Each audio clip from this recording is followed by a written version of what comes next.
nuestra clase de hoy es sobre la irrupción de las losas de Mendoza y estos nuevos tiempos, ¿no? Que van a ser básicamente la etapa moderna de la ciudad de Mendoza. Hagamos un poco de recuento de lo que estuvimos viendo a lo largo de el webinar, ¿sí? Horacio planteó, cuando hablamos de los problemas de trabajar en la ciudad, o de desafíos de trabajar en la ciudad, que la ciudad de Mendoza tiene una ocupación prehispánica de los 2000 años antes del presente. Y nosotros también hemos trabajado, digamos, con Cristina, que hizo una presentación sobre la cerámica Biluco, ¿sí? Que está tan identificada con los huarpes, ¿sí? Y buena parte de nuestro desarrollo temático, no sé si lo tienen presente, estuvo trabajando sobre la colonia, ¿sí? Y la colonia, tradicionalmente, la dividimos en colonial temprana y colonial tardía, y así, por ejemplo, Daniela y Lorena estuvieron hablando de los resultados sobre los restos antropológicos y sobre las cerámicas históricas en estos contextos. Y lo que yo les propongo es acercarnos a esta etapa moderna, que va a ser la que va desde la revolución de la independencia y durante todo el siglo XIX, con un momento bisagra que va a tener el año 1861, que es el año del terremoto, sobre el cual también hemos visto y hemos hablado bastante. ¿Qué pasa?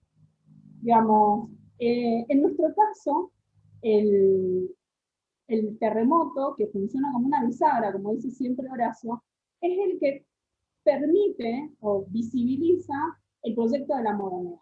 Recordemos que este proyecto de la modernidad, que es algo que está construido por los filósofos de la Ilustración desde el siglo XVIII, digamos, y que se instala definitivamente en el siglo XIX, tiene como característica buscar una configuración racional de todas las relaciones vitales, ¿sí?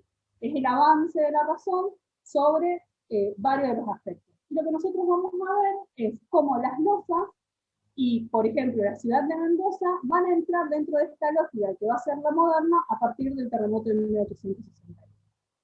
¿Cómo era esta Mendoza inmediatamente previa al terremoto? ¿Sí? Esta Mendoza que estaba transcurriendo la historia nacional, ¿sí? Después de las guerras de la independencia, que estaba incorporándose a esta conformación que iba a ser la República Argentina, ¿sí? Tiene como para, digamos, y tiene básicamente este aspecto, ¿sí? Un aspecto que tiene algo de colonial, pero también ya empieza a tener algunas características de una ciudad, de un núcleo urbano, tal cual nosotros lo pensamos para el siglo XIX, ¿sí? Este plano, que es el de 1854, ya nos muestra, por ejemplo, este núcleo meramente urbano, con casas, ¿sí? Y cómo se va desplazando hacia algunos otros sectores, también gente, barrios y algunas de las actividades productivas, pero ya deja de ser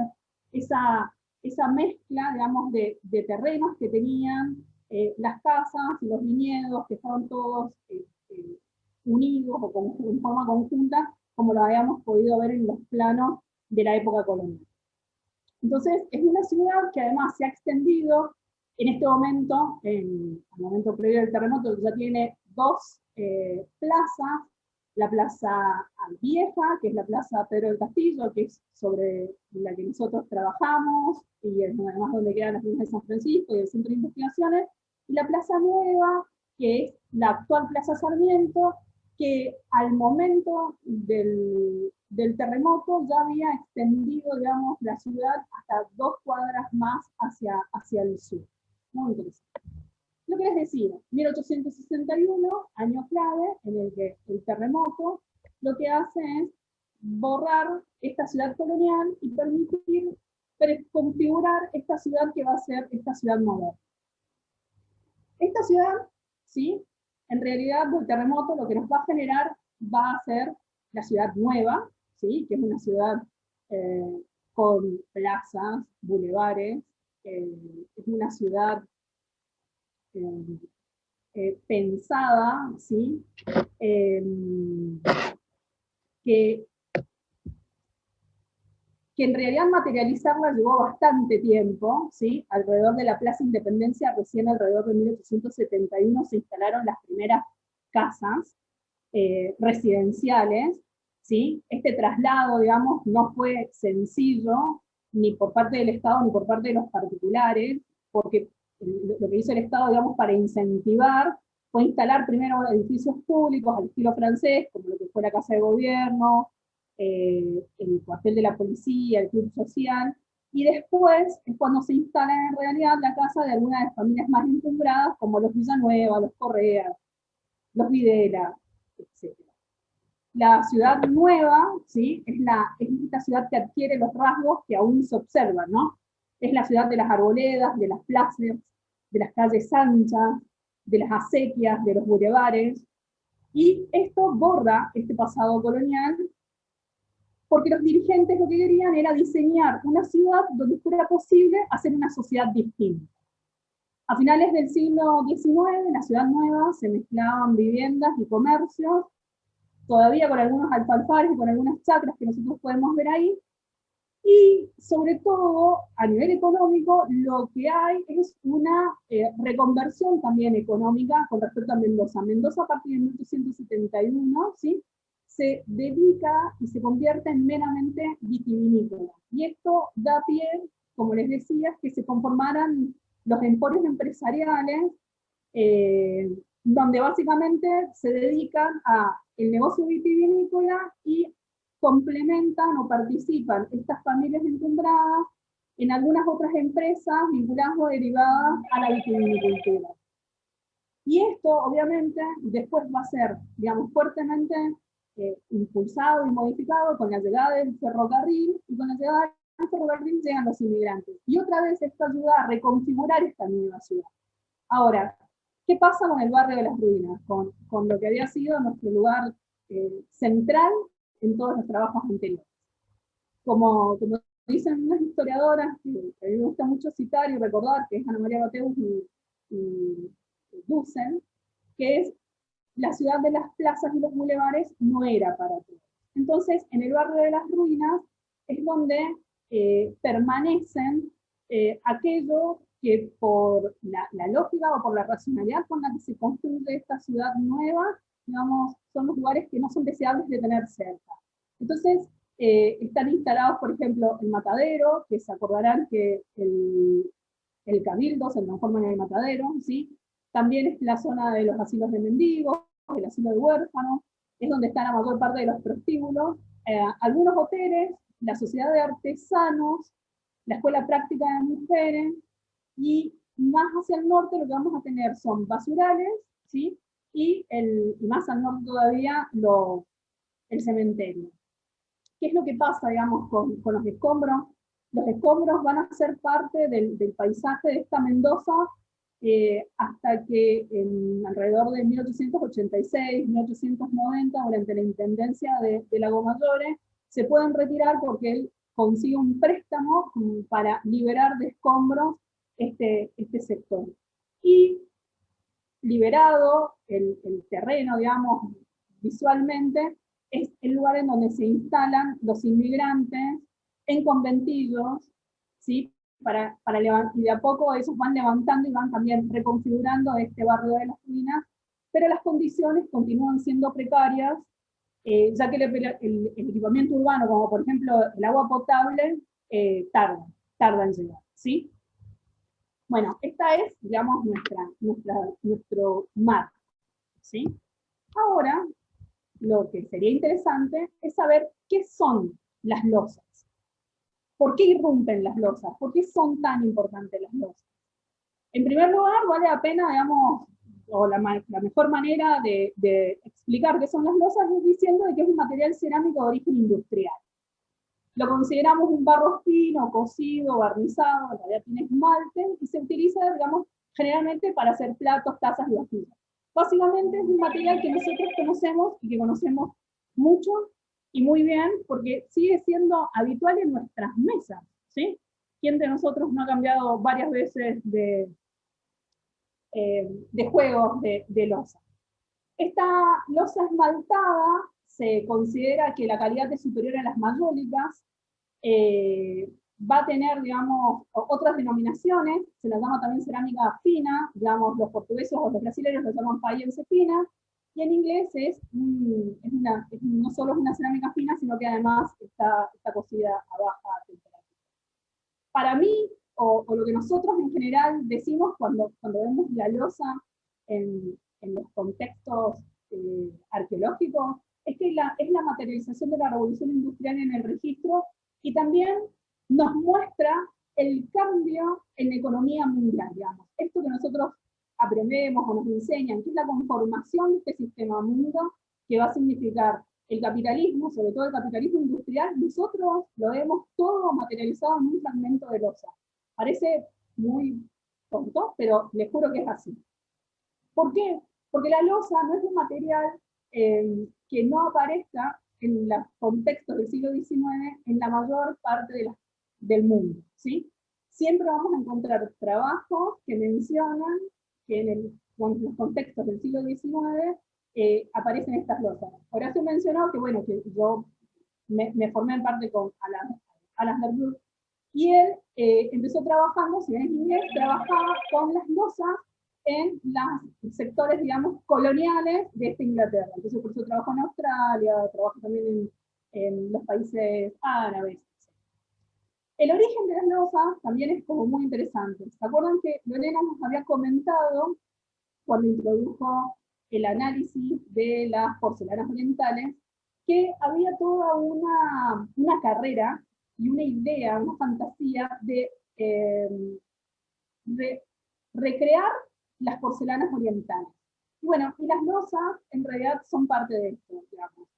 En este intento de mejorar el material cerámico, mejorar la calidad de las arcillas, mejorar el material, en pleno proceso de revolución industrial en finales del siglo XVIII, digamos, un artesano inglés lo que hace es inventar la pasta de las losas.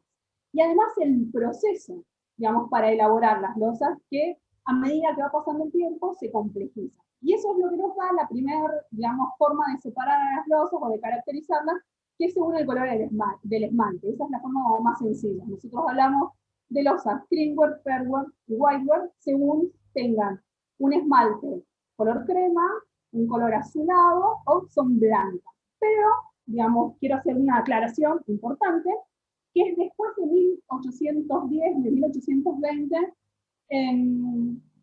ya no es importante distinguir o separar a las losas según estas formas clásicas de distinguir los esmaltes, porque en realidad casi todas son losas, básicamente whiteware, ¿sí? O las vamos a considerar de esa manera, y empiezan a primar otros aspectos que tienen que ver con la misma pasta. Como les digo, la industria de las losas, la fabricación de las losas, no varió nunca, nunca dejó de tener mejoras. Entonces también hubieron mejoras con respecto a las pastas. Si las primeras pastas son relativamente porosas, después terminan apareciendo unas pastas mucho más industrializadas que son casi vitrificadas, que se llaman Ironstone o Bone China, que casualmente la publicidad era decir que eran losas que soportaban muchísimo mejor los golpes, ideales, por ejemplo, para mí. ¿Qué características tienen las losas en los registros, sobre todo en el registro de Mendoza? Primero, la variabilidad. Están representadas una variedad de piezas y de patrones decorativos. Nosotros encontramos losas pintadas, estampadas, impresiones por transferencias de diferentes colores, anulares, que básicamente son industrial slip, que ya les voy a mostrar, provenientes en su mayoría de las fábricas de Gran Bretaña y holandesas. De todos modos, hay un trabajo que es la tesis de licenciatura de Lorena Puebla, que es fabulosa, a la cual después los podemos remitir. Pero sobre todo van a ser inglesas. ¿Por qué? Porque el 90% de las losas se fabricaban en Inglaterra. Inglaterra llegó a tener un distrito conformado por 6 condados en donde estaban estas fábricas, que ya conseguí unas fotos históricas con otra característica de las losas en nuestro registro es la fragmentariedad, digamos, tanto de piezas como de las posibilidades de poder armar conjuntos de vajillas. la alta proporción de fragmentos pertenecientes a porciones de cuerpo, lo cual nos dificulta en buena parte poder hacer remontajes, pero siempre tenemos una buena conservación y una integridad relativamente buena. Eso nos permite poder aportar y tener una resolución temporal, es decir, identificar por esta buena integridad las escalas y los, digamos, en diferentes escalas las cronologías. Por un lado, de nuestros sitios, ¿sí?, particulares, individuales, cada uno de los puntos arqueológicos que nosotros trabajamos, pero también nos permiten trabajar y analizar, digamos, sectores de la ciudad, ¿sí? Ustedes imagínense que básicamente no es lo mismo el registro del siglo XVIII, principios del siglo XIX, o sea, pre-terremoto, para poder interpretarlo, aquel sector que va a ser abandonado y se va a transformar después en un basural, y ese contexto post-terremoto, digamos, las losas, la interpretación que yo voy a hacer de las losas no es la misma, porque ya no va a ser, por ejemplo, un espacio doméstico. Pero como les digo, digamos, estas características a nosotros nos permiten hacer una buena lectura, ¿sí?, al leer los conjuntos de materiales, no solo las losas, sino el resto de los materiales, para poder hacer estas disquisiciones a nivel de escala en el sitio y interpretaciones más bien generales. Digamos, en este esquema, digamos, de las losas del registro arqueológico de Mendoza, ¿sí?, las losas en Mendoza aparecen en el momento pre-terremoto y, como explica Lorena en su tesis, son de origen inglés, ¿sí? ¿Qué interpretamos nosotros de esto? Que tiene que ver casualmente con las últimas políticas de las reformas borbónicas y sobre todo la frecuencia con la que van a empezar a aparecer las losas, que cada vez va a ser mayor, a tal punto que van a terminar desplazando a las mayólicas en el registro, y también van a reemplazar buena parte de las cerámicas vidriadas, ¿sí?, las reemplazan, digamos, tiene que ver, por un lado, como les decía, con estas políticas de las reformas borbónicas de facilitar o liberar de alguna manera el mercado, hasta las primeras medidas de la revolución de la Junta de Mayo, que es abrir el puerto de Buenos Aires. Y acuérdense que para este momento Mendoza ya tiene una dependencia al Virreinato del Río de la Plata. Es decir, digamos, empieza esta reorientación económica de Mendoza hacia el Río de la Plata, que en realidad vamos a ver que no es tan real, o no es tan cierta, por lo menos hasta terminadas las guerras de la independencia. Ahora, ¿cómo se producen las losas? Digamos, esa es una muy buena pregunta, o una manera de, digamos, ¿cómo tenemos que empezar a entender?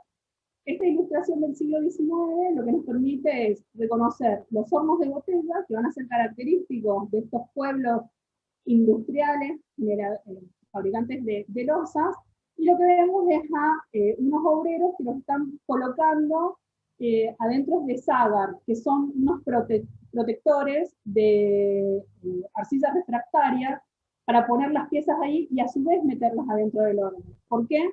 Porque hay que tener cuidado. Y esta es una foto de alrededor de 1900 también de Inglaterra, en donde lo que nosotros podemos ver es a estos obreros dentro de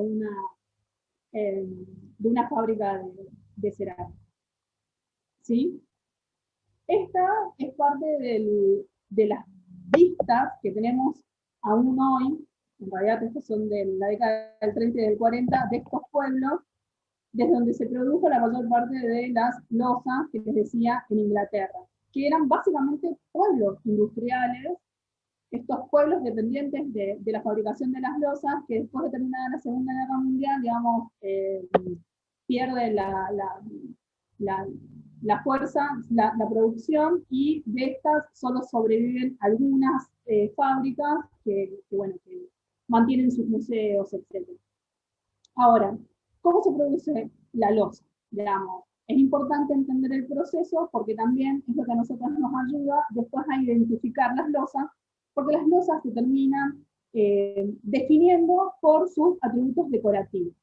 Entonces, lo primero es la preparación de la arcilla. Acuérdense que como estas arcillas son industriales, en realidad hay una fórmula para hacerlo.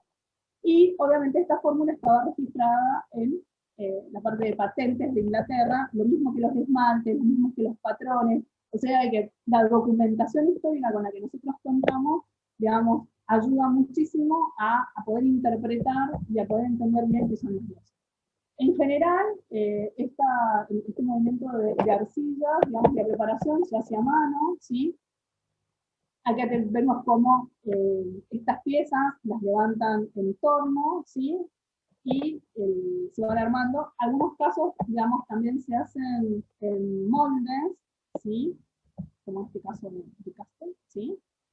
Y a las piezas se las empieza a llenar y a lavar con una mezcla de arcilla mucho más diluida, que es lo que se va a llamar el slip, que es el baño que se le hace a las piezas, ¿sí? Estas son otras formas del momento de estar trabajando, ¿sí? La cerámica o las losas, o con losas, se hacían esculturas, adornos, por ejemplo, estamos en Navidad, se podrían haber hecho muchísimos de estos adornos de Navidad, platos, jarros, hay muchísimos objetos que eran nada más que decorativos, más allá de los que nosotros en general encontramos, que son los que tienen que ver con la vajilla. Esto es el sagar que yo les decía, ¿sí? Son como hornos un poco más pequeños, pero están hechos con arcilla refractaria. Ahí se colocan las piezas. ¿Por qué? Porque si llega a estallar una losa o llega a tener algún defecto, ¿sí? Imagínense, en este horno de uno con este material, la producción entera estaría en problema. De esta manera se controla el daño, ¿sí? La destrucción, y además es mucho más útil para poder quemarlas, para poder cocinarlas y poder ordenar estas botellas, que es maravilloso. Y esto tiene que ver con la decoración, ¿sí? La primera de las postales que nosotros estamos viendo es la de la técnica de la transferencia, ¿sí? La decoración por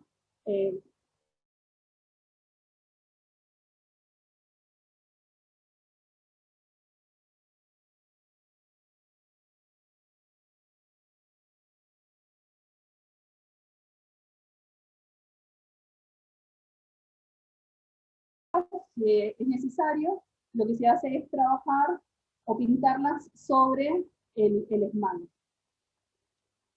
Este es el caso de, a la pieza ya terminada, volverla a colocar o darle este baño de slip, ¿sí?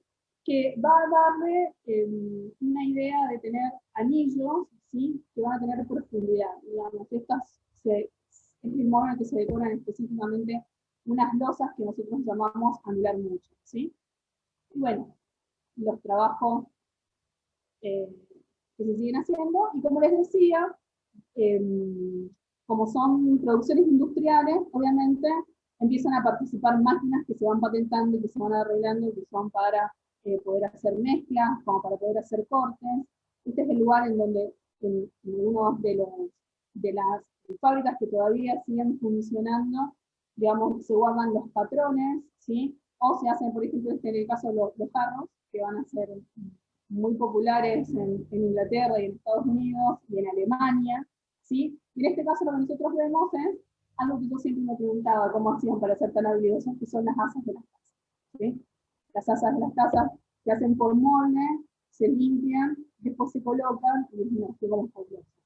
Y estos vemos algunos de los casos, ¿sí? Y el material, después de decorado y vuelto a hornear, se vuelve a trabajar y se vuelve a pulir, ¿sí? Estas son algunas de las máquinas que yo les decía de transferencia.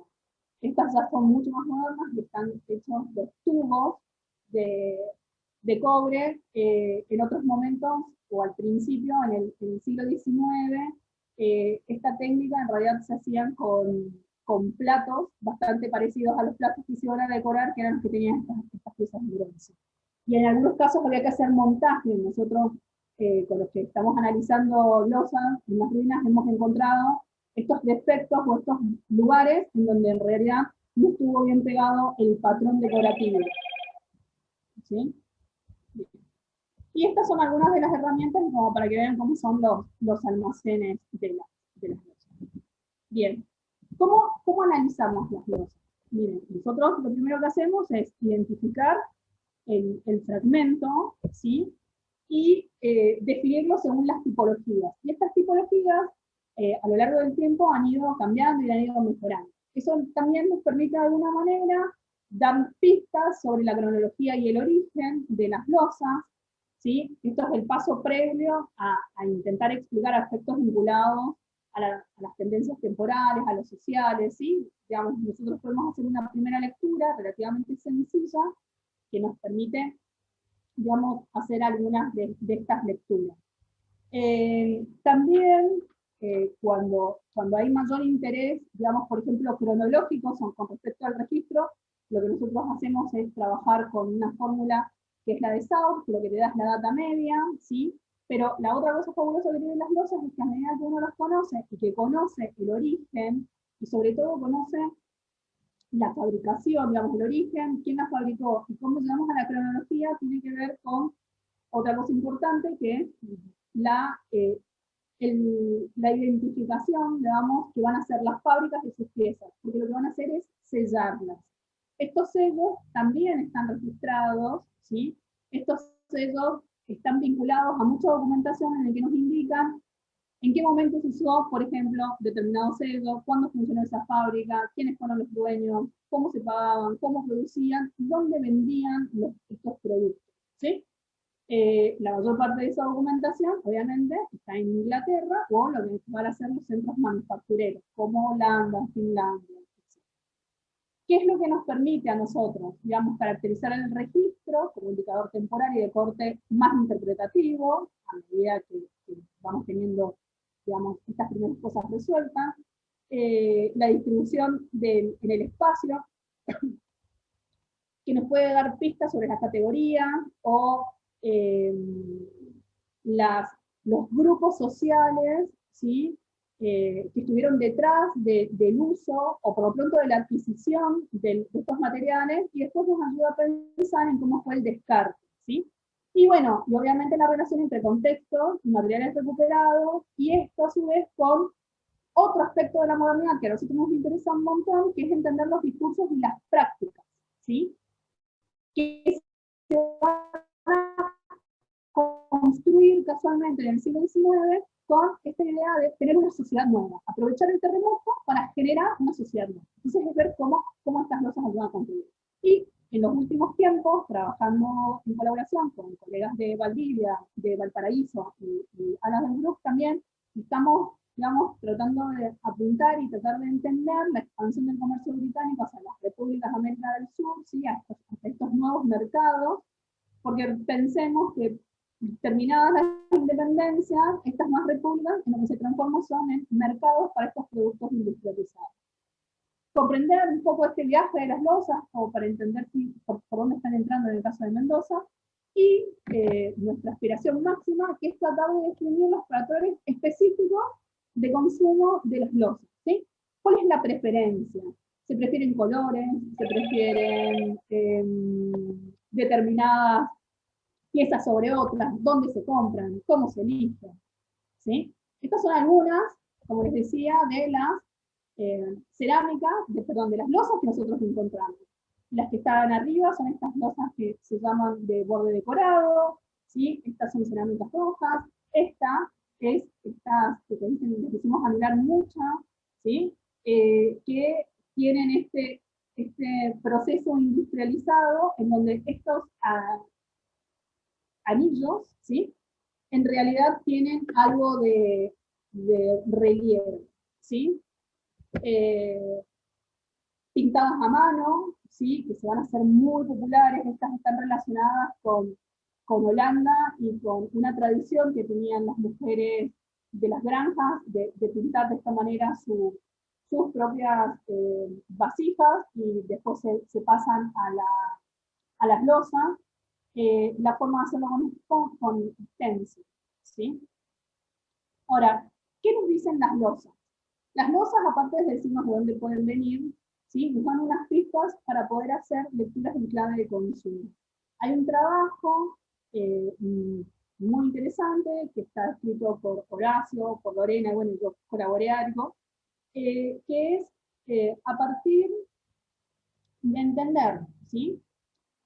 ¿Cuáles fueron las preferencias en el consumo de las losas a nivel mundial? Es decir, estas fábricas no fabricaron siempre las mismas losas. En algún momento, digamos, estuvieron más de moda determinados colores, estuvieron más de moda determinados patrones, ¿sí? Entonces es a partir de esto, ¿sí? Y de comprender también que las losas, el motivo por el cual fueron tan exitosas en cuanto a su expansión y a su consumo, es que rápidamente fue identificada con la nobleza.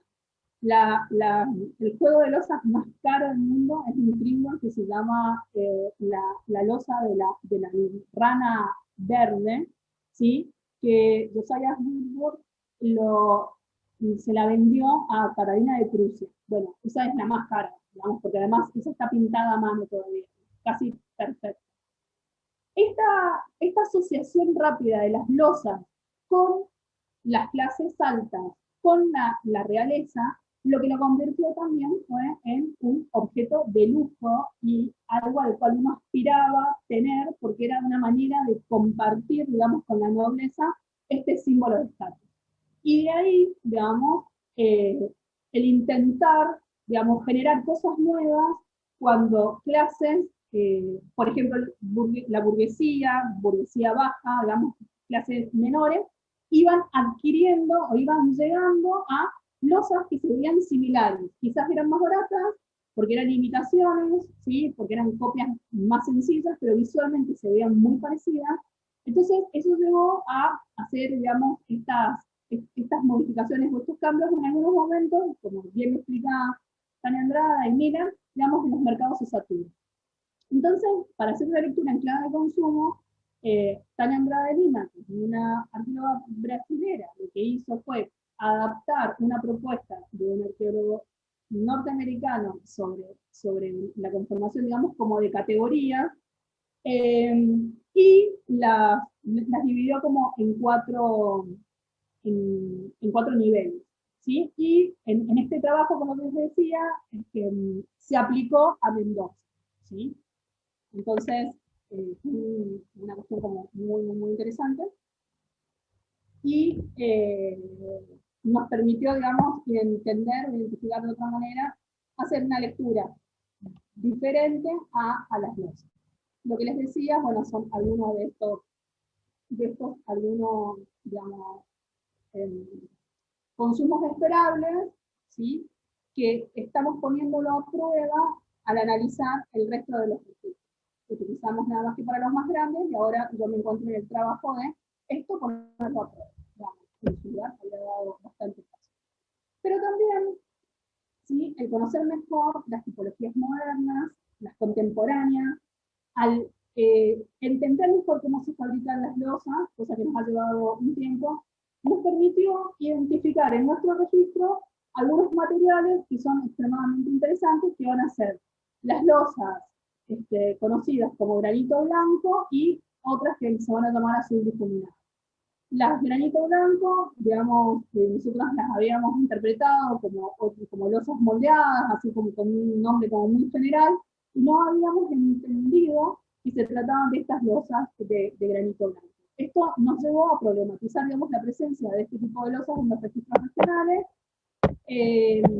obviamente mejorar y entender cómo se habían ampliado los patrones, ¿sí? de consumo, porque a partir, digamos, de la bibliografía generada por los países productores, digamos, ellos habían visto, digamos, dónde se vendían o a qué mercados iban determinados materiales, ¿sí? Determinadas losas, tipos de losas con sus decoraciones.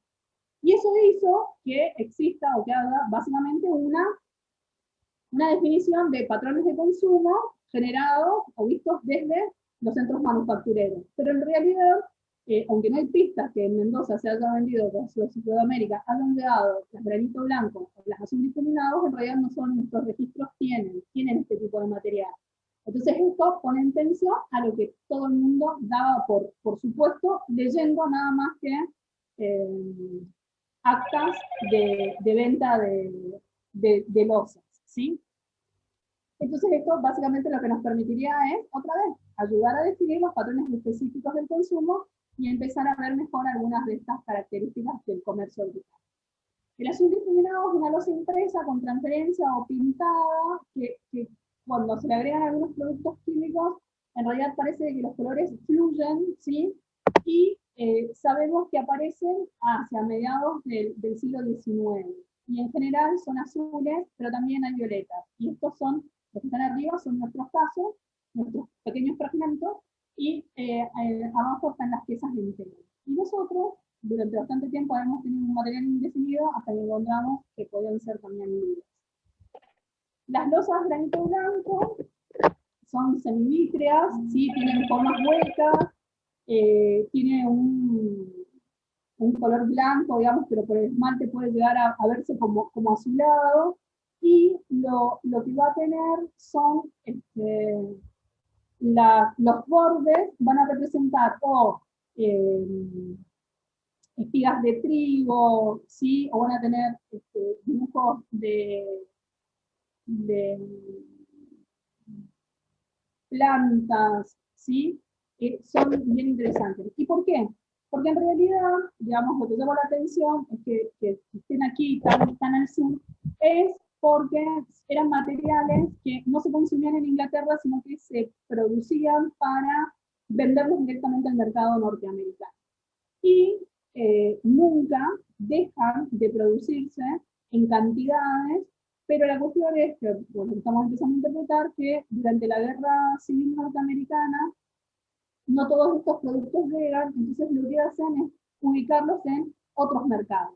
Y esos mercados terminan siendo quizás Sudamérica, seguramente, mercados sudamericanos que lo toman como un producto novedoso, y por eso es que en las fábricas, digamos, nunca se percibe, digamos, una disminución en su producción, sino que la misma cantidad, antes, durante y después de la Guerra Civil Norteamericana, se sigue produciendo y vendiendo, solo que se coloca en otros mercados. Y eso es lo que lleva a estar atento a que definir patrones de consumo por venta de estas losas, digamos, no es una transmisión directa, ¿sí? Aquí están mejor, digamos, estas losas, como transmisión viendo. Esta es una losa que en realidad es francesa, una losa serralina, que es hacia antepé. Y otra de las cosas que nos permite entender las losas es que, digamos, me encanta decirlo, que es la pequeña ventanita por donde yo puedo, o nosotros podemos ingresar a la vida diaria moderna. La modernidad lo que hizo fue poner reglas de comportamiento, reglas de etiqueta, hasta decirnos cómo tiene que ser un juego de vajilla. Digamos, la modernidad, digamos, implicó un montón de cambios de patrones de conducta que nosotros no llegamos a dimensionar. Y ahí entra como un juego, digamos. ¿Qué cambió aquí? Nosotros nos amoldamos o fue el objeto, digamos, el objeto se creó en función de nuestras necesidades, o en el fondo estos objetos también fueron llevándonos a modificar conducta.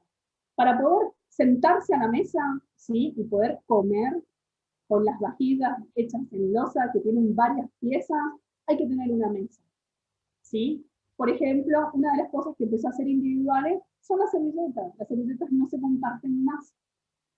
Acá tenemos una pequeña muestra de un catálogo como de un catálogo de ventas de piezas, ¿sí? Que particularmente tiene medidas, como para que vean la variedad de fuentes, ¿sí? Las vajillas o el juego completo implicaba bastante cosas más de lo que nosotros solemos tener en nuestras casas, digamos, habitualmente. Pero piensen de que la costumbre de tener 3 tamaños de plato, un plato hondo, diferentes formas y tamaños de bandejas, está viniendo de ahí. Y además hay una serie de objetos que son hiperespecíficos. Sí. Pulpo. ¿Sí? Entonces, ¿cuáles son las preguntas que se suelen hacer a las losas? Primero, las primeras tienen que ver con la forma, la decoración, el origen y la cronología. Las otras tienen que ser con respecto al análisis y la interpretación, ¿sí? ¿Qué datos nos pueden aportar sobre las economías generales, mundiales, el comportamiento de la economía en mundo y de las economías locales, ¿sí? El estatus, sobre la función y sobre el sentido que van a tener estas piezas en relación a quienes las generan y el sentido para quienes los adoptan, como el caso de la sociedad mendocina. Estos son algunos de los resultados que se pueden compartir, ¿no? En Mendoza, a lo largo del estudio que hemos estado haciendo, estos son los lugares o los centros de donde nosotros sabemos que se produjo cerámica que terminó en Mendoza, ¿sí? En Argentina, también hay producción, digamos, después de la década del 30 y del 40 de la misma Argentina, y bueno, ahí tenemos losas producidas en Japón, Finlandia, Holanda, Alemania, Francia, Bélgica, Holanda creo que dice, y obviamente Inglaterra. Y no quería terminar sin dejarles un ejemplo, un caso muy particular de la Casa de San Martín, que suele ser un sitio que a todo el mundo le interesa, le gusta, ¿sí? Que es como muy interesante, que fue de un fragmento de un plato que encontramos en la casa de San Martín, que por el tamaño nos permitió identificar cuál es el patrón. A estas cerámicas que están impresas, ¿sí? Estos dibujos se les llaman patrones. Y las fábricas, cuando lo generaban y cuando lo vendían, le ponían un nombre, ¿sí? En este caso, nosotros pudimos no solo recuperar e identificar el patrón, sino también, digamos, cuál es la fábrica, que es Herculeo, ¿sí? Entonces, lo que nosotros nos permite, digamos, entender esto, que parece muy básico y que es un objeto, un fragmento, pero que de todos modos permite una lectura que va mucho más allá de saber que la interpretación del valor, digamos, de estos bienes de relación, que están identificados con el estatus, ¿sí? Lo que nos permiten es entender que en el caso de Mendoza, por ejemplo, no solo esto, sino que también con el comportamiento general, Mendoza tiene una sociedad mendocina adopta rápidamente las modas, ¿sí?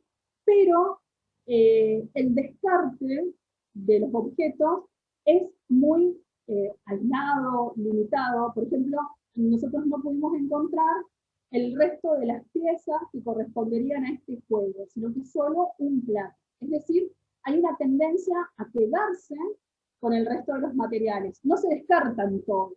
Digamos, hay casos en Buenos Aires que ante la rotura de algunas piezas se descarta la vajilla completa. ¿Por qué? Porque la vajilla está incompleta, por lo tanto es inutilizable. No es nuestro caso. Entonces eso nos lleva a preguntarnos cuándo, digamos, se descartó este objeto, ¿sí? Y lo que tiene de interesante es que lo sitúa al origen o al momento de la producción en 1824, y en realidad eso también, digamos, coincide con la cronología que nosotros hemos marcado para este pozo de basura.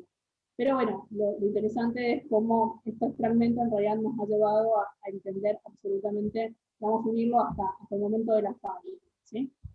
Bueno, y lo que quería hacer era, bueno, agradecerles por la atención, por la paciencia,